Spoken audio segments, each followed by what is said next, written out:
दिनै जोंनि बर' बातारमारि गामियाव 26थि रंजालि बैसागु फोरबो खुंनाय जादों आरो बे बैसागु फोरबोखौ जोङो बोसोरे खुङो।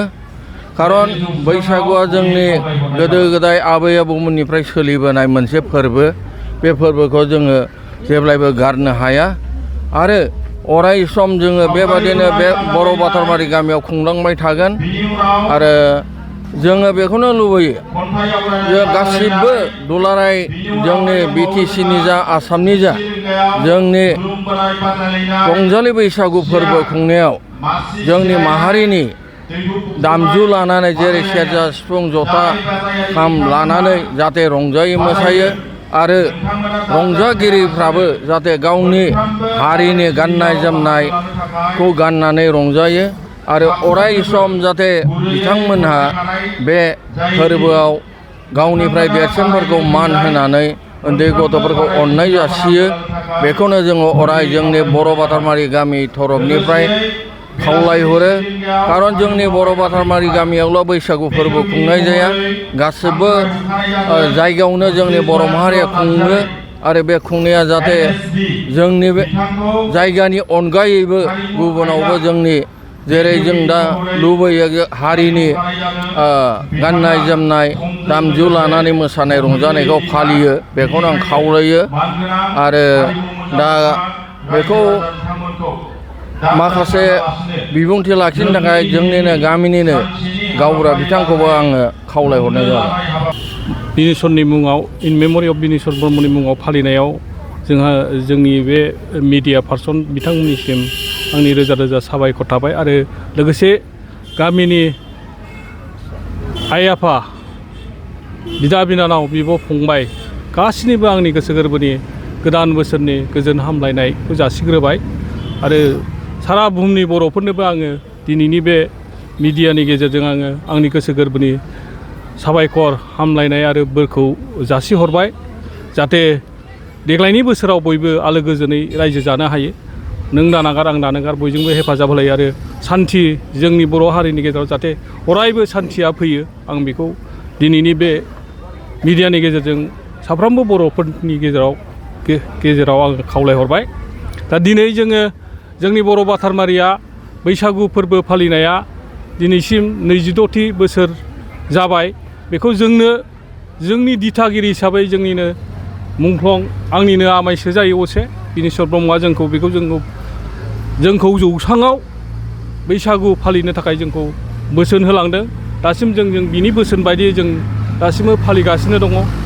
जाहाथे जोंनि बर' हारिया जाहाथे जौसाङाव जोंनि जाथिखौ जाहाथे बुहुमाव डिसिप्लिनारि हिसाबै आब्रुथि गोनाङै जासे दिन्थिलांनो हायो, बेखौ जोंखौ फोरोंलांदों। जों बेखौ जों दासिमबो फालिगासिनो दङ। जों आरो इयुनावबो फालिबाय थागोन। जोङो गामिया नों दानागार आं दानागार थाइसे थाइनै जोङो बयनिफ्रायबो रांनि हेफाजाब लानानै जोङो बे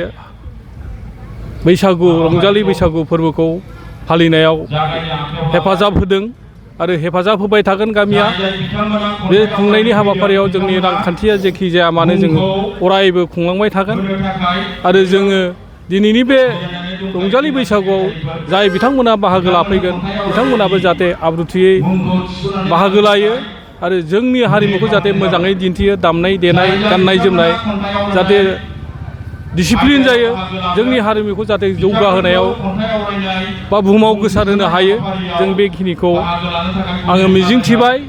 आङो मा बुंबावनो, आंनि बुंनांगौआ बेखिनिखौनो बुंनानै आङो बयनिबो रायजो राजा आरो बुहुमनि बर'फोरनि आरो गुबुन हारिफोरनि गेजेराव जाहाथे अराय सान्थिया फैयो, जोंनि जाथिया जाहाथे गोजौआव दावगालांनो हायो, आं बेखौ इसोरनाव बोर बिनानै आंनि बे सुंद' मिडियानि पार्सनजों खावलायनानै आं बेखौनो फोजोबबाय। गोजोन्थों। बर' हारिजों लोगोसे गुबुन हारि एबा आरो जोंनि रायजोजों लोगोसे गुबुन हादरजों लोगोसे गासैयावबो जाहाथे जोंनि बे बर' बातारमारि गामिनि अननाय मोजां मोननाय आरो गोजोननायखौ बावहरग्रोनाय थाहैबाय। दा जोङो सुबुंथिनि थान्दै मुंख्लं बिनेशवर ब्रह्मनि मुङै जोङो बोसोरफ्रामबो 2001 मायथाइनिफ्राय खुंबोगासिनो दङ। बियो दिनैहाय 26 बोसोर जाबाय। बे 26 बोसोराव जोङो बेखौ मोजाङैनो मोजां खुंफुंलांनो हाबाय आरो थांनाय बोसोराव जोङो सिलभार जुबलिबो साननैनि हाबाफारि लानानै खुंफुंनाय जादों। दा देग्लायहाय जोङो सानसेनि हाबाफारि लादों। बे सानसेनि हाबाफारियाव फुंनि 8 बाजियाव जोङो जोंनि दोरोङारि बैसागु फोरबो फालिनायजों लोब्बा लाखिनानै मोनसे फिरफिला बिरहोनाय जाबाय जोंनि आफादगिरि बिथाङा। आरो लोगोसे बेयावनो सुबुंथानि थान्दै मुंख्लं बिनेस्वर ब्रह्मनि अनजालि बिनानाव सायारानि ब्रह्म बिथाङा सुबुंथिनि थान्दै मुंख्लं बिनेस्वर ब्रह्मनि मुसुखायाव बिबार बावजेनबाय। बिनि उनाव जोङो गाहाय लांगोना, गाहाय सायनासालि आरो जौसां बेखौ बेखेवनाय जाबाय। आरो बिनि उनाव जोङो दा 10:30 जानाय लोगो लोगो जोङो सावगारि आरो खन्थाइ आवरायनाय बे बादायलायनायखौ लादों। आरो 1 रिंगानिफ्राय जोङो हारिमु आयदानि बादायलायनायखौ बादायगोन। दा बेवहाय हानजा मोसानाय थागोन आरो जावजा मोसानाय थागोन आरो बेवहाय बैसागि खुंग्रि बे मुजिहाब मोसानाय बे 16 बोसोरनिफ्राय 30 बोसोरनि गेजेराव जायफोर सिख्ला सा बिथांमोनखौ जोङो बैसागि खुंग्रि मोसाहोगोन। आरो जोबनायाव जोङो 6 बाजियाव जोङो प्राइज राननाय हाबाफारि जागोन। आरो बे प्राइज राननायाव जोंनि मानगोनां बनरगाव निनो MCLA बिथां जुबराज ब्रह्म बिथाङा नुजाफैगोन। आरो गोबांथार आलासिफोर जों लेंहरदों। दा बेवहाय बिथांमोना नुजाफैनानै जोंखौ थुलुंगा होफैगोन, मदद होफैगोन।